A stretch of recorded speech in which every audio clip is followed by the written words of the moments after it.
Hi, good evening, everyone. This is Kenneth Price, and this is, where are we at? We're Wednesday, November 23rd. This is the day before Thanksgiving, and it's 8 p.m. Eastern Time. It's 5 p.m.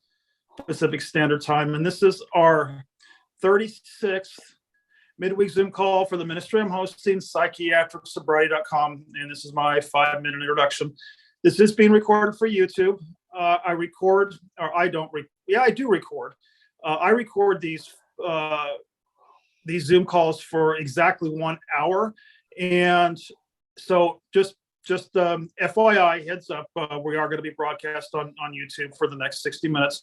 After the 60 minutes are up, I stop the recording, and so if you have anything that you want to share that's a little bit too personal for the internet, wait till after the 60 minutes. But I invite you to share as much as you can. Be as transparent as possible. It's a safe container, and this is how we heal. Okay, what do we heal from? Well, let me introduce myself. What did I heal from? I healed from a irreconcilable situation. I was 25 years caught in psychiatry. I was caught on countless psych meds. I was caught on benzodiazepines. I was caught in addictions. I was caught in mental illness. I was in a very deep and dark hole. By the grace of God, by a lot of hard work, I'm no longer in that hole today. I'm completely emerged. And part of the emergence is to share the miracle with others. It's to extend the miracle. And I have to state that what I'm living inside of now is a miracle. So that's why I started this ministry over a year ago. That's why we've got 36 of the midweek Zoom calls. We've got like 55 of the Sunday Zoom calls. And on top of that, I got like 80 videos. I'm not a spiritual teacher. I don't know, maybe I am. Some people would argue say I'm a spiritual teacher, but I got to include my disclaimers. I'm not a credentialed minister. I'm not a member of the clergy. I'm not a psychiatrist. I'm not a life coach, and I'm not a doctor. Okay, but you don't need to be any of those things, because once you're a miracle, you got credentials, qualifications. Once you've captured a miracle, and everyone's a miracle, by the way, but for the sake of simplicity, we'll talk about the emergence from psychiatry. You don't need those formal credentials, because love is the qualification, and that's what we do here. We do a lot of things here, so I can't compartmentalize and say specifically. I don't have outlines, I don't have formats, but you don't need formats, and I'll tell you why. This is a ministry, and when two or more are gathered, and it's been going on for like 87 Zoom calls. Miracles happen every single Sunday morning, every single Wednesday evening. So when spirit enters these rooms, trust me, it works. So those are my disclaimers. That's kind of my basic gist. What I am, excuse me, I have to look at my iPhone while I do this introduction. I'm a Course in Miracles student. When I say ministry, some people might get the misunderstand. They say, oh, this is Christian, you have to have a belief. We're going to give you more beliefs. No. Not here to give you any beliefs. We're here to back out of all the beliefs, especially the belief in mental illness. Now, this is a very touchy subject because, I have to do a lot of harm reduction in order to be clear on what I can and can't offer. I don't have any magic pills. There are no magic pills. There's lots of love. There's lots of metaphysics. There's lots of spirituality. There's lots of faith. That's how I emerged. That's what I share with the world. So that was about 4 minutes. I'll tell you what I do at the beginning of every Zoom call. I have to look at my iPhone. I started off with the healer's prayer because, like I said, when two or more are gathered. This is not about, me being super duper wise. It's about Kenneth getting out of the way and letting spirit dictate where we go for the next hour or so. Healer's prayer comes directly from the Course in Miracles, and it goes like this. It says, we are here only to be truly helpful, and we are here to represent him or her who sent us. We do not have to worry about what to say or what to do, because he or she who sent us will direct us. We are content to be wherever he or she wishes, knowing that he or she goes there with us, and we will be healed as we let him or her teach us how to heal. That's how I healed. emerge. I play with the language. I don't call it healing, I call it emergence. But I oftentimes, harness, members from what's called the medically injured community, people who are coming off of psych meds and benzos. And they're always asking the word, how did you heal? When did you heal? How do I heal? And this is it, healing, emergence. All right, so we got a new member on board. Let's see who the participants are. We got Chris on board. Let me do the gallery view. There we go. We got Chris and we got Jenny. Jenny, I'd like to get to know you. If you could unmute, or I think I unmute you. Let's see, how do I do that? Jenny asked to unmute. There, I just asked you to unmute. How does that sound, Jenny? How did you find us? Where are you at? Jenny, I don't have any structure. I don't have any format. So whatever you bring into the Zoom room is something we'd like to know more about you. We'd like to know how you found us. Where are you at today? What's going on, and how can we serve you? I found you through James Waite. He shared something I wrote onto your page, and so I found your page like that, and I thought some of what you said on your page sounded interesting. I've been dealing with the field of psychiatry since 2004. And I mean, I also dealt with addiction, but I got sober in 2017. But I'm still addicted to things like Klonopin. And I'm interested in pathways out of, I don't know if I'm ready to get off my medication, but I am tired of the cycle of hospitalization and rebuilding and hospitalization again. I just was interested in what peer support for exiting the psychiatric system would be like. And I'm familiar with Course in Miracles. So I think I'm just here to find out more. Jenny, that is absolutely beautiful. And I'm every person who comes on this call brings up something that just I'm passionate about. Well, I'm passionate about emergence, and miracles and Course in Miracles, but I want to target something specifically you said. And I didn't say this in my introduction, but I'm glad you brought it up. Nobody has to be off any medications to come in here. And also, I've had a learning curve in the last year plus since I started all this, because trust me, I didn't go to school for this. I didn't take any. Here's how to help other people 101, 102. You learn as you go. Just what I said. You don't have to be off medications. And even beyond that, you don't have to be off medications to be a candidate for the miracle. I have tried to document my story, and it's fragmented and it's holographic. It's not linear, but basically, in a nutshell, I had a miracle. I started having miracles, and the miracles led me to then start surrendering my medications. So a lot of times people think that you have to get off your medications in order to have a miracle, and I'm here to say that's not true.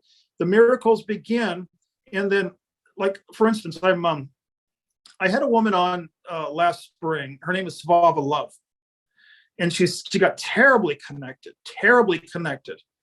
And she heard the voice of Jesus, and Jesus gave her tapering schedules.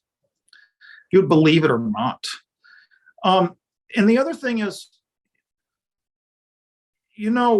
when we get connected first, if we make the decision to exit psychiatry, it's going to be so much smoother. That's part of the reason I started this ministry, is I saw so much suffering, my own suffering, by the way.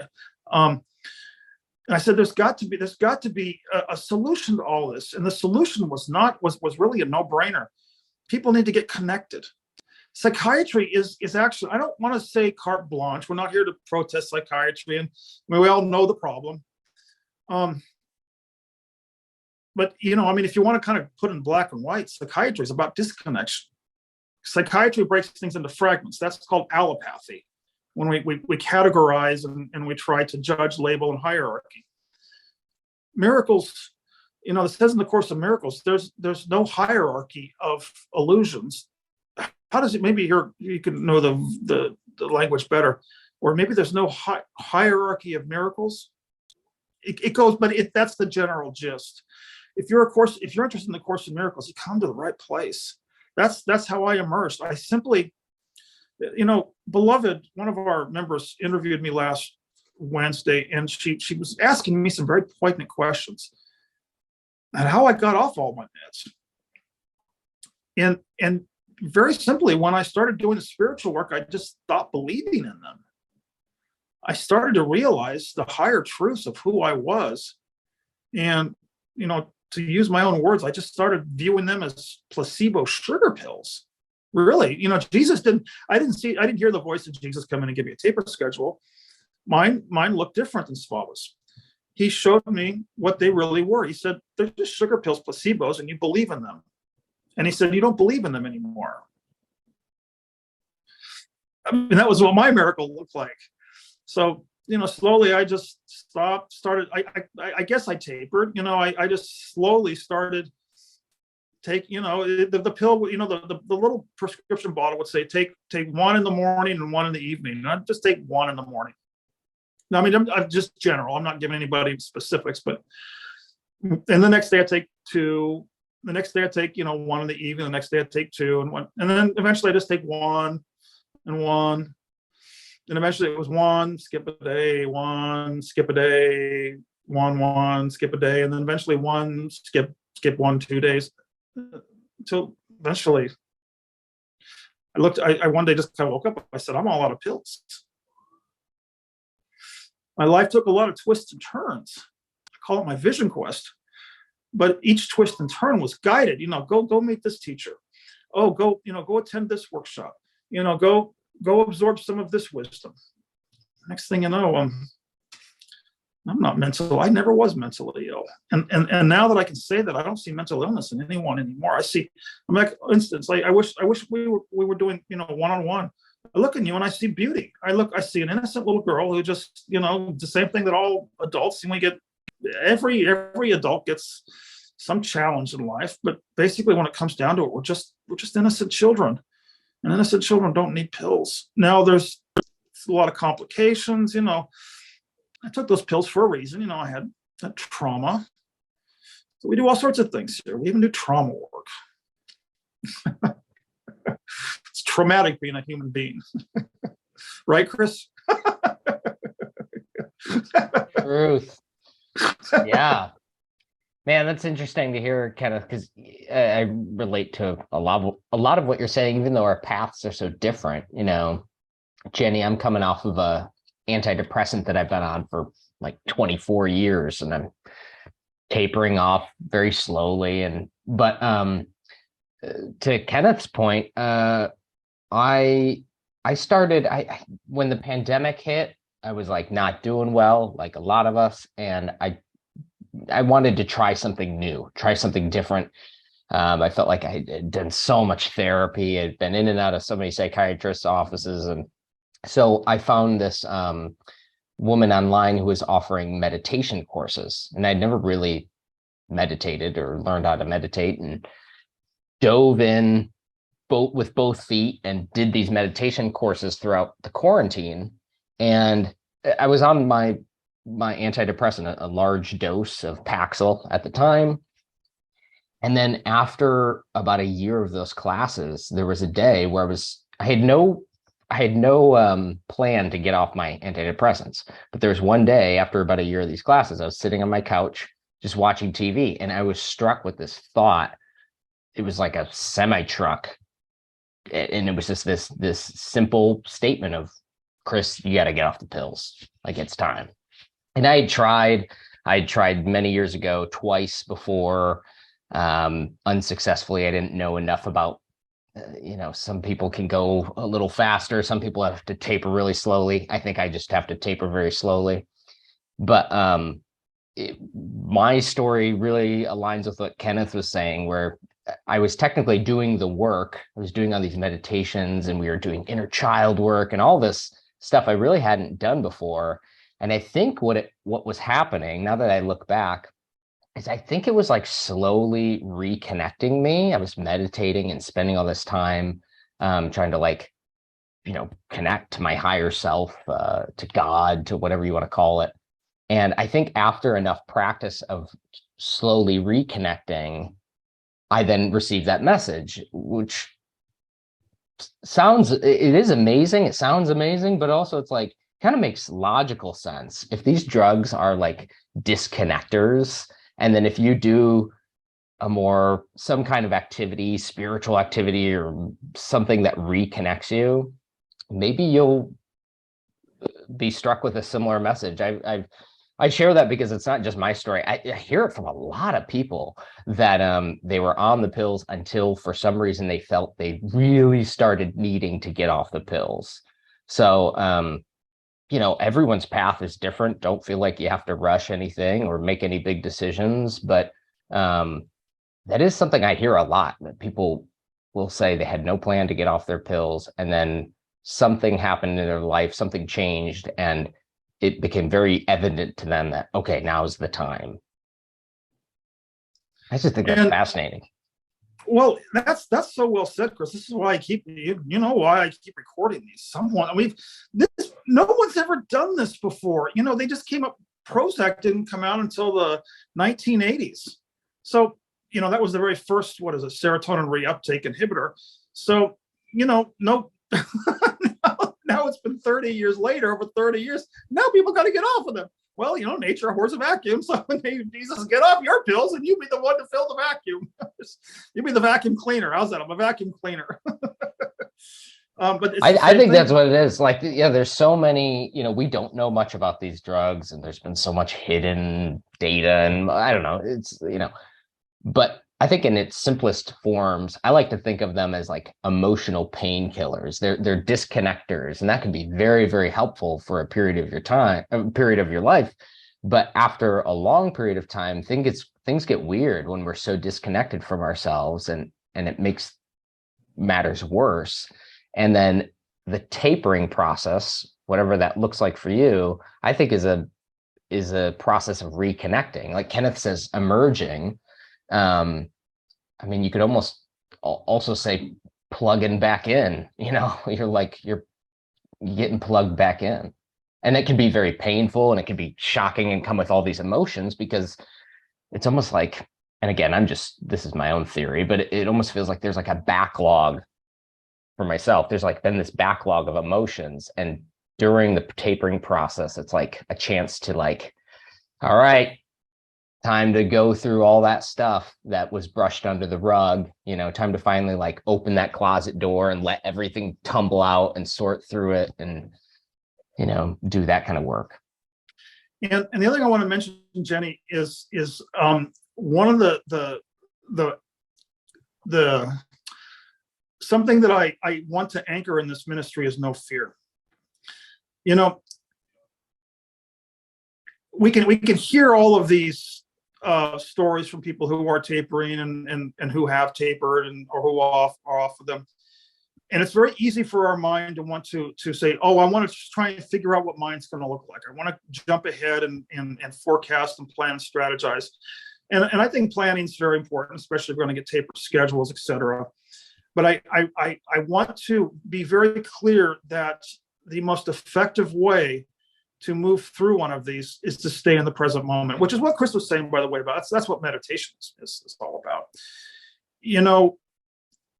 People keep coming to me, and I can't tell you how many times people have asked me, when did you heal? When will I heal?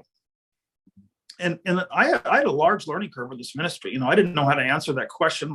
I got sucked into enough that I finally realized I had to step back and answer that question with a question. I had to ask somebody, well, when will you heal? Because each person will heal when they heal. It's like, according to the Course in Miracles, it's a highly individualized curriculum. It's going to look different for each person. But one of the things I do, I don't give advice very often, but this is one thing I do give advice on. Don't go into those benzo withdrawal Facebook pages and read any horror stories. Don't. I got one young man right now who's, I got to call him in the morning. He's a sweet young man. I have to keep reminding him every once in a while, are you reading horror stories? He says, well, I mean, it's kind of a human propensity to want to if there's one thing I can offer advice, miracles are possible. And the other thing I haven't brought up this in weeks and weeks, maybe months, is, remember, Jenny, I'm a spiritual seeker, so I've gone down so many different spiritual avenues, doing a lot of research, and we are in a time of a great awakening. 2022, we're on the apex of a great spiritual awakening. So the reason I don't want people to go back and look at any horror stories is most of that all comes from an old paradigm. And one of the things we do here in this ministry is we anchor a new paradigm. And no one knows what it's going to look like. But we know that it's going to be based on love and connection and unity. When I got reconnected, love, connection, and unity, I wasn't a vibrational match for any more of the suffering. And then going back to something Chris said, yeah, the feelings. But the other thing we do in this ministry is we embrace the feelings. My conditioning was to push away the bad feelings. God rest my mother's soul. No, bad feelings are just as, again, I was categorizing. All feelings are welcome. And I wasn't ready for them in my 20s and my 30s. It wasn't there. We have to be very clear in this ministry that there's no fault and no blame and nothing has gone wrong. Because another thing that I do, I don't allow fear, but I won't allow any shame either. And if there's one way I can serve is to if someone wants to throw the shame out, I've got a strong enough container, I'll catch it. And I have a book called The Psychiatric Shaman, and shamans catch those balls and they alchemize the balls. That's what shamans do. They absorb, some people, I don't want to go deep into shamanism, but they know how to do alchemy. And that's part of the reason I said psychiatric shaman, because I want to perform alchemy here. So that's the reason I very much invite people to get as transparent and honest as possible so that we can start to do the alchemy work here.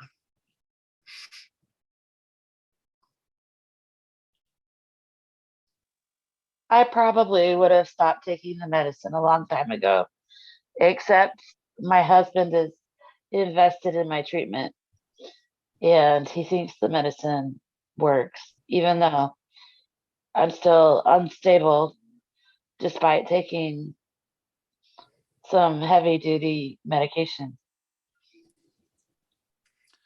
Well, I will. That's beautiful, by the way, Jenny. Thank you for having the courage to come. This shows how much you love yourself, by the way, for coming onto a Zoom call like this. The role of a healer, and by the way, I call myself a wounded healer.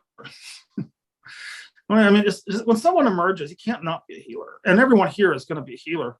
But we go inside and we just see what's true about it. It's not complicated. I don't have any psychological form. I mean, I got a lot of psychological metaphysics, but they're not necessary all the time. I go in and I know what's true about you. And I get to see what's called that's called agape love. Just know what's true about you. I mean, I had psychiatric hospitalizations. I only had one psychiatric hospitalization. I had 2 treatment centers. How many meltdowns? How many times I embarrassed myself? Yeah. Let's go in that direction. How many times did I completely humiliate myself, stick my foot in my mouth? How many times did I actually become violent? I've got quite a history. When we're disconnected, we behave in ways that, we behave in those and that's what my behavior looked like when I was disconnected. But when the angels began to arrive in my story, they didn't see any of that. They saw what was true about me. This is how love healed my, this is how I emerged from that, with the power of love. And only did they not see that about, inside of me, because I was living in, I had balls and balls of shame. I was constricted with shame and guilt. I was fearful, I got to watch what I say. I got to control myself. I'm mentally ill. I was like tied up in knots. No wonder that I was medicated.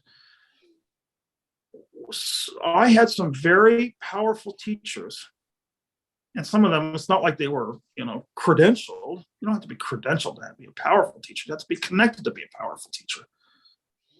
Gave me some very clear truth. They said, you're not the one who was put in the mental hospital. You're not the one who was in those treatment centers. You're not the one who was on the K. You're not the one who had 25 years in psychiatry. You're not the one who did meth. You're not the one who abused the morphine. You're not. And I'm like, well, then who am I? And they said, you're innocent. It's like, they weren't just giving me a bunch of new age lip service. This was done with eye contact. And this was done with sincerity, because it wasn't coming. This was being channeled from source. I like to use the word source. I call it psychiatric sobriety. I have a 12-step background, so higher power is another. I'm very careful. I don't want to say it comes from Jesus. Although if Jesus enters someone's life, that's one hell of an ascended master. Take the ball and run with that one. But each person, each person's going to find their own connection. Jesus is a magician. He'll disguise himself as Ganesh. He'll disguise himself as Buddha. He'll disguise himself as Krishna. He'll disguise himself as, if he has to, he'll disguise himself as a fucking doorknob just to get through to us. Connect, reconnect. And also because I'm a Course in Miracles student, I realized now, and I'm very careful to say this because, I'm not gaslighting people. Oh, it's all an illusion, when someone's suffering. Because I know suffering. We talked about gaslighting on Sunday. I don't know if you watched the archive from Sunday. That was perfect. Brian came in and brought the topic of gaslighting. I will hold the higher truth until you discover for yourself what I discovered, that mine was an illusion. And that's the work that I do. Because I still have, people say, oh, you're all emerged. Well, I'm emerged in this moment. You see, my life trajectory now is to do the work every day. But all humans have to do work to unbelieve the morass that has convinced us that we're something we're not. And psychiatry doesn't talk about connection. So it just, I said this on Sunday. I said, psychiatry is like whack-a-mole. Get this symptom, hit this symptom, hit this symptom. And you said it yourself, Jenny. You said, you've noticed that it's a merry-go-round. It's a hamster wheel. That's a good place to be, by the way. When we discover the hamster wheel dynamics, then we start to say, the first earnest prayer that got me off my hamster wheel was, there's got to be a better way. Source heard that prayer.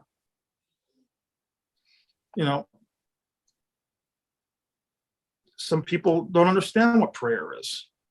People think you pray for things to go. People think you pray for what you want. Source can't hear those prayers. We can pray to be shown, and we will be given what we need to emerge. People call it healing. That word will work too, but we got to remember what healing's not always going to look like taking our pain away. In my story, healing gave me the courage and the strength to face what I needed to face, which was a beautiful thing.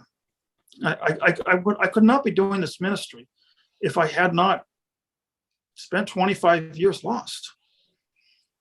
And this ministry is more important than my bachelor's degree in finance, my master's degree in architecture, you know. Ho hum. Ho hum. Call it, you know, talk about, you know, bring your college degrees to Jesus and he'll like draw crayons on your diploma.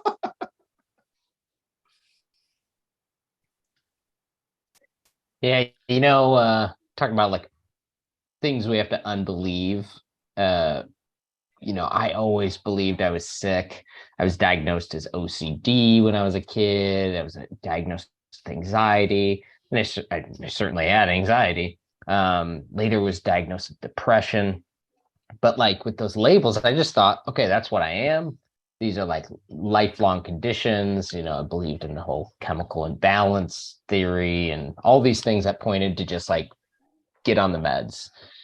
And so those labels can be really like disempowering because it kind of they can kind of rob you of who you are. You're now just this thing, this label you've been labeled with. And what comes along with that label, besides the pills, is also this kind of belief I had that I think a lot of other people have when they go through psychiatry, which is you're going around and you're kind of going like, is my behavior okay now? Like you're asking the doctors, you're asking your friends and family around you, like, am I doing good? Like, am I good yet? Is my behavior in a place where everyone's happy with? And I understand why that's the case in a lot of situations when people are like out of control. That can be a dangerous situation. But what I'm speaking to is like the disempowering feeling of like, I didn't know who I was. I was just kind of going along to get along. And I was on these pills, I had these beliefs, everything was fine. I wasn't looking to change. I was going to ride this out for the rest of my life. But then Kenneth, you talk about the choiceless choice. And that was what happened to me. I hit a wall where my plan of action, my plan of attack with taking these pills and going to see the psychiatrist and all that stuff, that plan was like interrupted. I was a willing participant. I was not looking to change, but the pills, they stopped helping. They really, long story short, my prescription was doubled at one point, and it sent me manic and really, really disrupted my life for a period of time.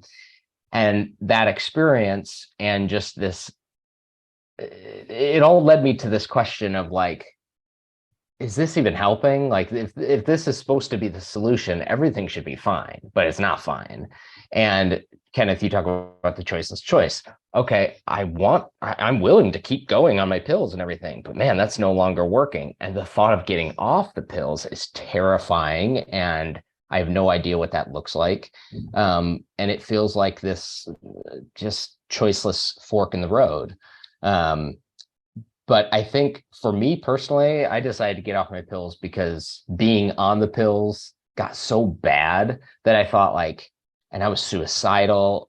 I thought, okay, I'm going to try something else. I did my research, and I'm glad I did. I really, I think going slow is always a decent general advice. Not that I'm giving general advice, but anyway, I just it was I like that phrase you put out, Kenneth, that choiceless choice, because I think if we really had a choice, I don't think any of us would choose withdrawal. It's not, it can be a difficult experience for sure. But I think it speaks to how ineffective the alternative path sometimes ends up being. We used to say something in AA, which went like this: my worst day. Let's see if I want to see if I get this right. My worst day sober is better than my best day drunk. Yeah, my worst day sober is better than my best day drunk. And just fill in the blanks with psychiatric meds. That's the choiceless choice. I was in the same boat you were, Chris. There was a tipping point where I couldn't, yeah, it was definitely a choiceless choice. This whole ministry is founded on that choiceless choice that others have found themselves in, and I'm no longer in that choiceless choice. Once I emerged, and I've said it countless times. I can't not do this. I wrote down a whole bunch of notes while you were talking. We were all. I'll use a little bit of victim language. Yeah, we were all duped by the chemical imbalance theory. So, that's all I'm going to say. We were duped by the chemical imbalance theory, and then now what are we going to do about it? Well, that's what we've been doing here for over 12 months. I was also looking for outside validation. I suppose I could psychologically, categorize it as codependent. Remember we used to say something in the 12-step programs called, because I started in a 112-step group called Adult Children of Alcoholics. And when I walked in there and read the literature, I was just astonished. I said, oh my God, I've got all these characteristics. And one of the characteristics is we guess at what normal behavior is. Now I thought, oh my God, trust me, I was only 21 years old. I didn't know anything. It's because my parents were alcoholics. Well, no, it's because I grew up disconnected. Simplify that. You mentioned what I am. Yeah, that's a note I wrote down. And I get corrected by this quite often by my spiritual friends because my vocabulary is not always metaphysically correct. So they correct me. They're not supposed to, but they do anyway. I say, I'm hungry. No, the body of Kenneth is having hunger. Or I'm sick. No, the body of Kenneth is having an illness. We make the separation. I mean, people think it's splitting hairs, but the vocabulary takes us in the direction we want to go. That must be why they keep calling me out. I wasn't looking to change either. I don't know why humans resist change. One of the things I like about my spiritual teacher, David Hoffmeister, is he wakes up every morning asking, he asks, and if he has to change, he doesn't even know the word change. He just goes in the direction of guidance every single morning. It could completely change the next day. Let's see what else. I think those are all the notes that I took while you were talking. Yeah, no, that's great. It really is,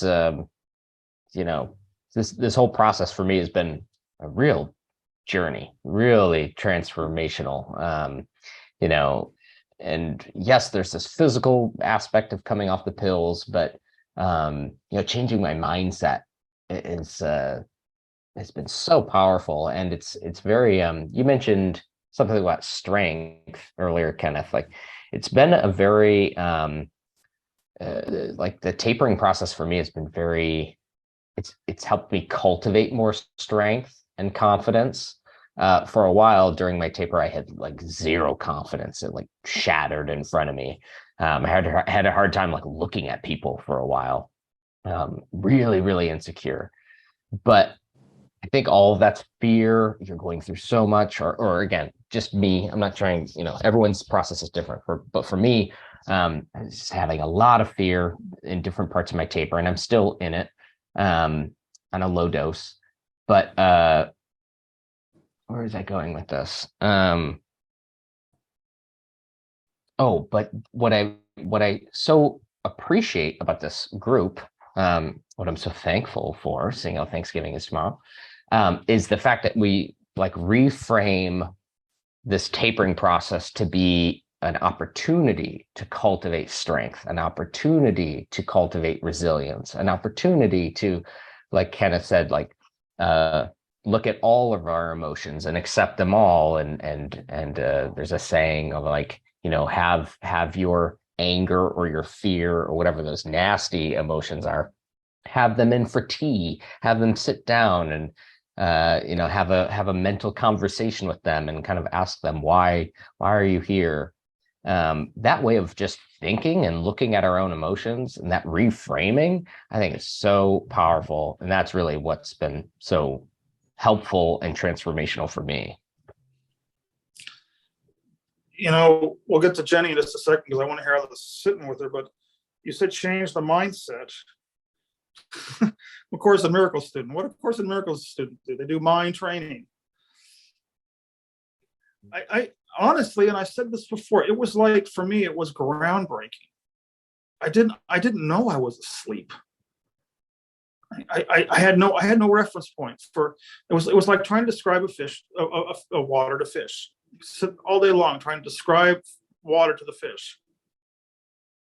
It was the moment of spiritual awakening. It's just when the fish, jumps out of the water. He goes, "Oh my God, there's something besides this," and he's back in the water again. Never forgetting the day that he flopped out and he knew there was something called air. But all of us who find ourselves, and this goes for you too, Jenny, we've all, for some reason, we've all, risen to the surface and we've taken a gulp of air. We know that there's more than this. And that's a beautiful thing, because I'm here to stamp that once we know there's more than this, then we're in a tractor beam.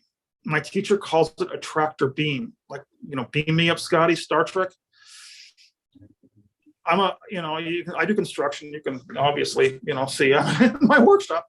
I do a lot of plumbing, and in plumbing, there's a valve called a check valve. Only lets water go one way. And I'm here to, say for you, Jenny, that you've already passed the point of no return. Once you come on the Zoom call, it's emergence or bust. I call it on my website, butterfly or bust. It's in one of my blogs. And I see you're smiling. How's this sitting for you, by the way? Can you unmute yourself and just anything you want to share? We're here to support you, and and love you to death, or love the narrative to death. Put death to the narrative. How's that? No, just hearing you talk about insecurity and, asking other people to monitor your behavior and tell you if you're doing good or not. I have a lot of experience with that.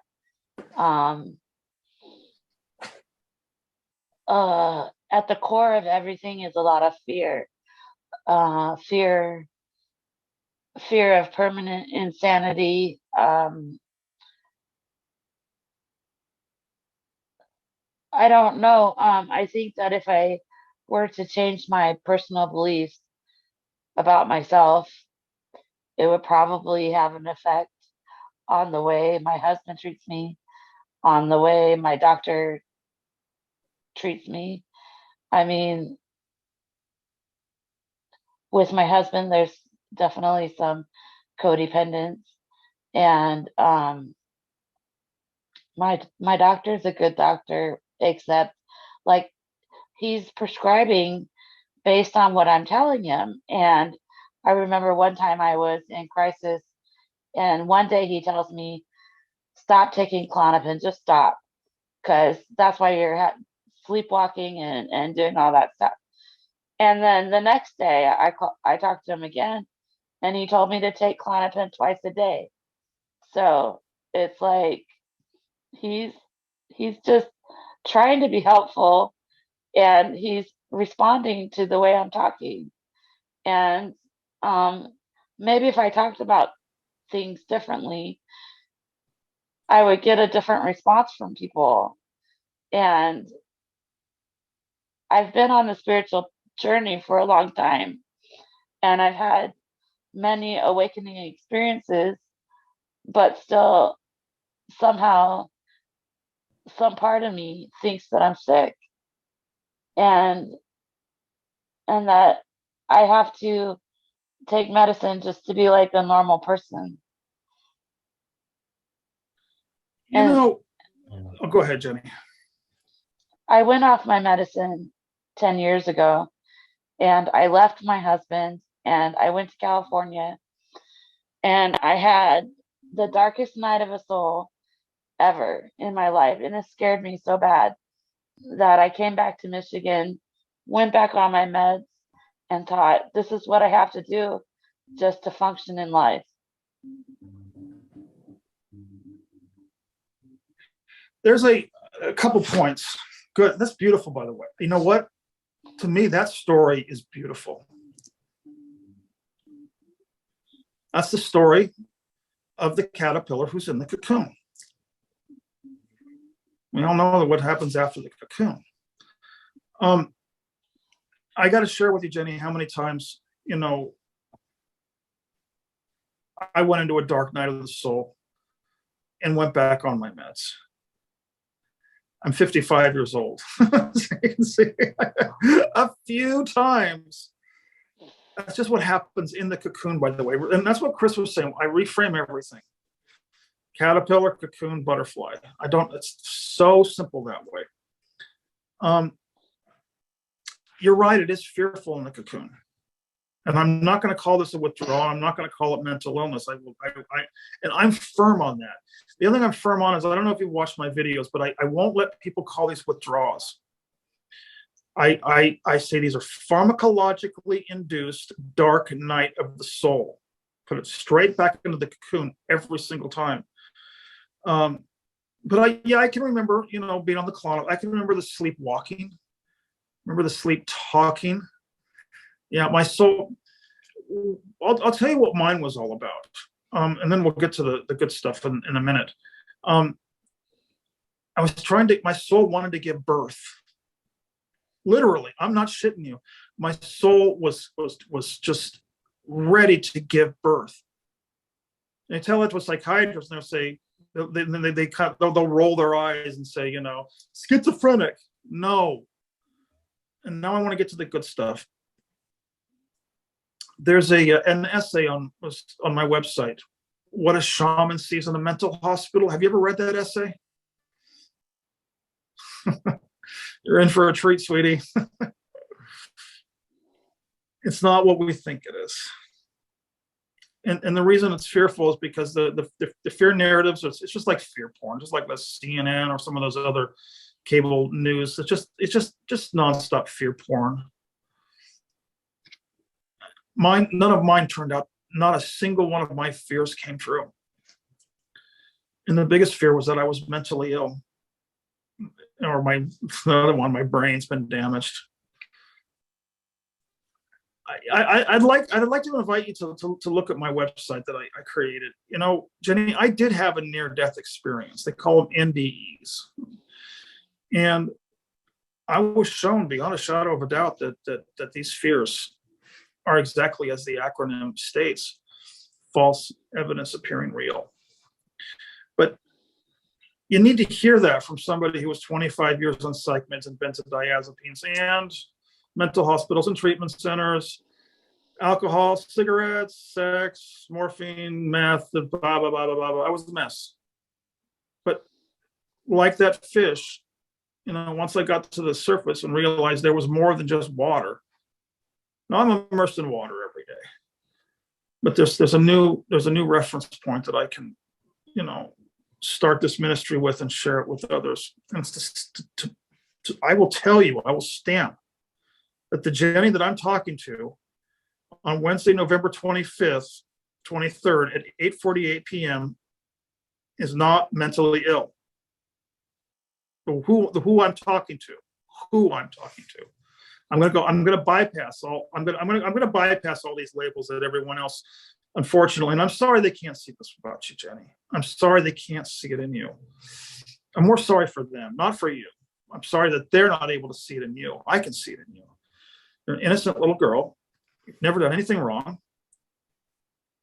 You've never been mentally ill. It's the story of the prodigal daughter. That's why it's a ministry. I can say that because that's what turned out to be true in my story. If it's true in my story, it's true in everyone else's story. Spiritual awakening is just, what is a spiritual awakening? It's just discovering what's truer than the fear porn narrative. We do have to choose the new narrative, though, and that's what we do here twice a week. We come and we anchor the new narratives. Not the most popular person in the medical ancient community, because people, they want their cake and they can eat it too. They want to help me fix my caterpillar. Help me fix my caterpillar. Help me fix my caterpillar. No. Why would you want to do that? The other thing I want to put forward, Jenny, is that everyone's going to go through this. We think I'm mentally ill and they're mentally well. No, you're in a cocoon and they're still caterpillar. That's the truth. Now it takes the judgment away. They can't judge us and we can't judge them. Can't. It's just not their time. But this is our time. And the hard part about being a cocoon is the other caterpillars aren't going to get it. And if I can save anybody some time, we're all going to hold on to our caterpillar relationships, our caterpillar marriages, our caterpillar bank accounts, our caterpillar retirements, our caterpillar careers. We're all going to hang on until somebody really gets to us and says, "You're not a caterpillar." You gotta throw your thick skull. You're a butterfly now. Let yourself melt. I gotta laugh out of you. See, I can get you to laugh. I'm just doing, you see, you're already on a spiritual journey, Jenny. So I'm just all we can do here is help remind. I can't fix anything, but I can help someone remember what's truer than because fear is like an addiction. It's crack cocaine. So, we've got to come in here and get sober twice a week. Just remember what's truer than a line of fear. I had one friend who was calling me in a crisis call. He was having a terrible time of it, a terrible time because, I'm gay and he's gay and, he's just he grew up Mormon. And I mean, I said the most awful thing, but it got him to start laughing and to see it from the forest for the trees. I said, well, let's, Sean, did you do a line of Mormonism this morning? And he just started laughing because the Mormon narrative is not very kind to us, who are 6 on the Kinsey scale. That laughter, Jenny, by the way, is going to take you a lot further than medication ever will. If we could just giggle and chuckle at what we've been thinking and believing. Now, don't let anybody else, be careful who you share this with, because some people take mental illness damn serious. I'm not one of them anymore. I can't. After my near-death experience, I saw what was true. I can't take anything. Well, and when I do, I suffer. Time to get to work. Yeah, Jenny, you were saying a couple things that really brought up some memories for me. You were talking about talking to your psychiatrist and how difficult it can be. And, you want to be honest, you want to share what you're feeling, but then you feel like that's influencing how the psychiatrist might be, kind of prescribing you new drugs or messing with your current dosage. I sometimes think back, and I think if I was always truly honest with my psychiatrist, I probably would have been put on more drugs than I was given. And I tried to get off my pills twice before, and I did it. Looking back at what I know now, I think I just did it too quickly and was hit with such intense withdrawal symptoms. They were so frightening and they felt otherworldly. It was horrific, and I had no idea what was going on. And so I reinstated, and that fixed those withdrawal issues. Knowing what I know now, if I would have just stuck it out, those withdrawal symptoms would probably start to go away as I healed. But what I learned was just, okay, if I go really slow, I can get to my goal, whereas before it was just too much. But anyway, one thing I wanted to mention was, everyone or so many different people look at life through a certain lens, right? Like if you were to ask a Christian something, they're going to see the world through a Christian lens. A non-Christian is going to look through the lens of a non-Christian. And a psychiatrist looks through the lens of a psychiatrist. And so they really view emotions as more like symptoms. What I've learned now is like, I don't think there's even the like fringe emotions like psychosis. I mean, from what I've read and learned now, I'm like, oh, that's a normal human response to really intense situations and stress. Like everything has its purpose and everything's got a reason for it. But if you look at it through the lens of every emotion is a symptom, then it's very easy to then go the step further and have a label and a diagnosis, and then a step further, which is meds for that label and diagnosis.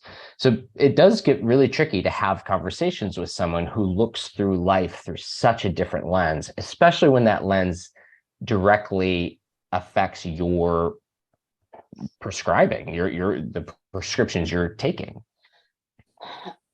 Yeah, I know. I have this bad habit of being completely honest with everyone about everything. And I don't know if that's a gotten bad me, habit, but yeah, I know what you mean. like, questioning my reality a few years ago landed me in the hospital. And I think it's perfectly normal to question your reality at some point in your life. It is so normal from where I sit. Now, it is so normal from where I sit, because I got to share with you, but we only got about 5 minutes left, but you have put a smile on my face this evening, Jenny. So many thanks, because I'll let you in on a secret. This is not reality. I'm telling you the serious. Let me give it to you straight. Now, don't tell this to a psychiatrist. This is not happening, and this is not reality. We're going to kind of keep it in this little Zoom call between ourselves. Listen, I'm telling you. This isn't my real background. What's that? This isn't my real background. No. You've done the I can't pronounce your last name. I don't have my glasses. Jenny Gargarella. Jenny Gargarella.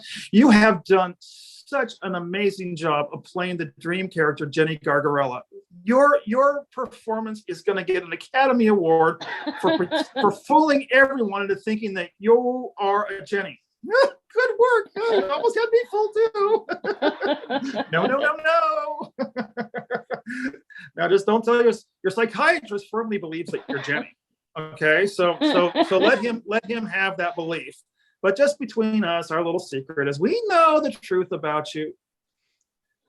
You are the Christ.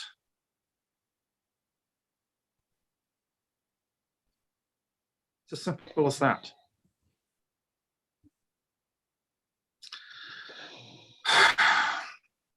You got to take that in. That is the work, is we have to take that in.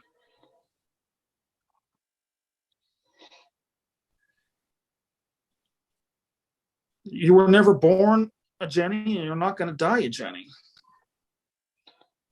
There can't be any fear in that narrative. You're the holy child of God who wanted to know what it was like to be separate from God and have a mental illness. That's the same story all of us come with, I wanted to see what it was like to be separate from God. And you know what? All three of us here, on Wednesday, November 23rd, the data is in. It didn't work for any of us. And that's not mental illness. That's a spiritual awakening. I want to invite you to go to my website, What a Shaman Sees in a Mental Hospital. And it goes back to the quote on my website from Krishnamurti: to be well adjusted to an insane society is not a sign of mental health. And one last thing before I go, I had an aunt, who was diagnosed with mental illnesses and put in mental hospitals. That woman, just like you, Jenny, she told everybody everything.